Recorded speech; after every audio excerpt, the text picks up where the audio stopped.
Eh bien, merci de nous rejoindre sur le plateau de la Rêve 21 pour notre prochain invité qui est aussi le dernier.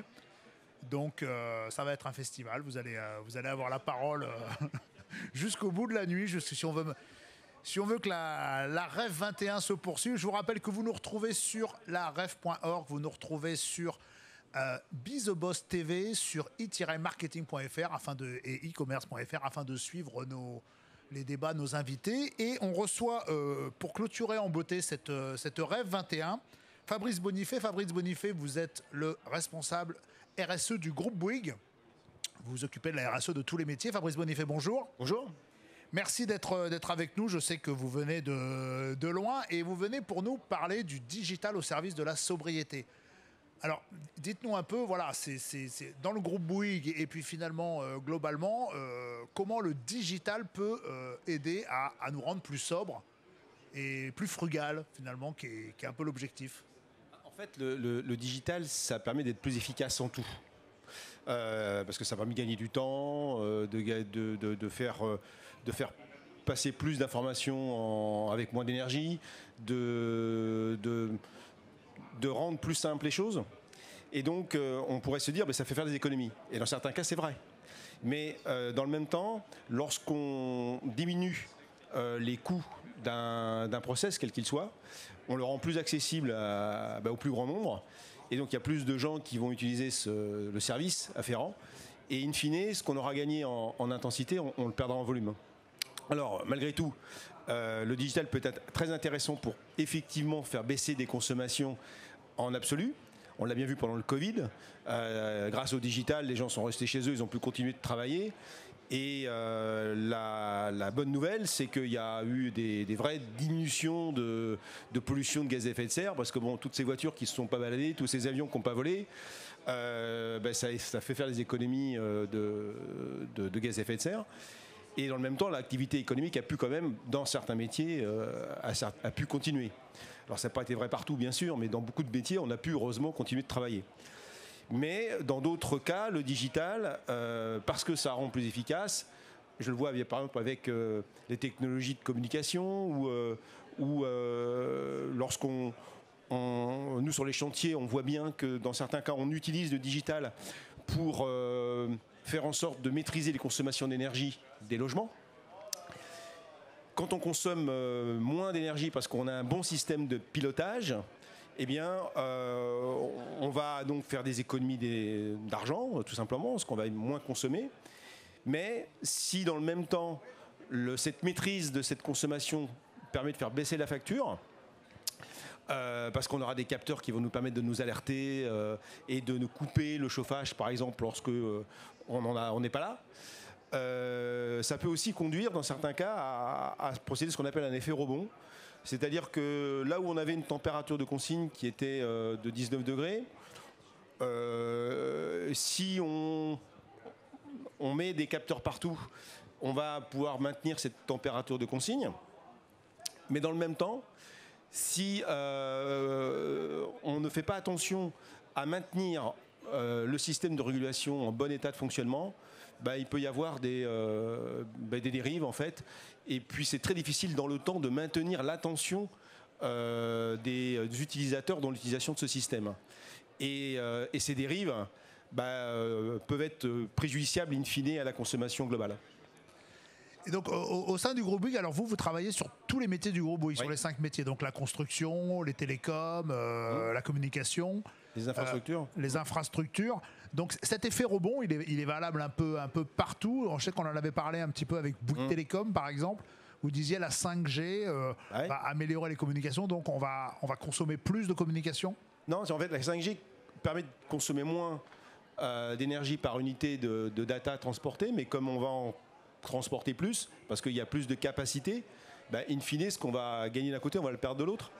Un autre exemple sur les infrastructures, par exemple, qui est très connu, c'est vous avez une route qui est très très engorgée et que la puissance publique décide de rajouter une voie supplémentaire. Ça s'observe souvent dans les villes denses, par exemple. Bien, pendant un temps, la circulation va effectivement s'améliorer parce que vous avez créé une voie supplémentaire, une voie routière. Et puis, lorsque les gens vont s'apercevoir que ça roule effectivement mieux, ils vont plus facilement reprendre cette route. Et puis, quelques temps après, la congestion va réapparaître. Ça, c'est un autre effet de l'effet rebond que l'on observe dans les infrastructures. Donc, on voit bien que le mieux n'est pas toujours le moins en matière de technologie. Oui, c'est l'exemple que vous preniez avec l'immeuble où finalement la meilleure gestion du chauffage va permettre de chauffer plutôt à 22 là où on chauffait à 19 parce que... C'est exactement ça, c'est-à-dire qu'en fait, vous faites des économies, mais quelque part vous augmentez le confort, donc les économies que vous faites d'un côté, vous le perdez de l'autre. Et donc c'est pas aussi mathématique que ce qu'on pourrait croire. Alors en plus de votre casquette de responsable, enfin de directeur de la RSE du groupe Bouygues, vous êtes aussi président du collège des directeurs de développement durable. Ça c'est un phénomène, l'effet rebond qu'on voit dans tous les secteurs.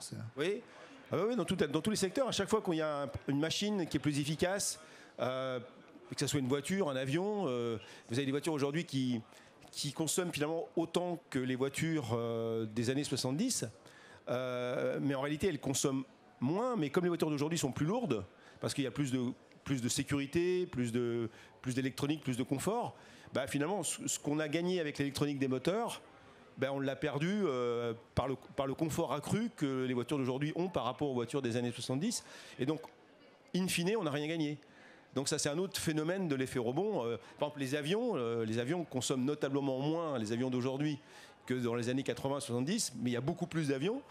Donc là aussi, c'est un autre phénomène de l'effet rebond qu'on peut constater. Donc ça concerne vraiment tous les domaines. Les vêtements coûtent beaucoup moins cher aujourd'hui qu'il y a quelques années. On en achète plus. Mais on en achète plus. Donc vous voyez, c'est vraiment un effet pervers du progrès en fait. C'est terriblement déprimant ce que vous dites. Ça veut dire que finalement tous les progrès qu'on fait ne servent à rien en fait en termes de frugal, on n'est pas plus frugal, on gère pas mieux les ressources.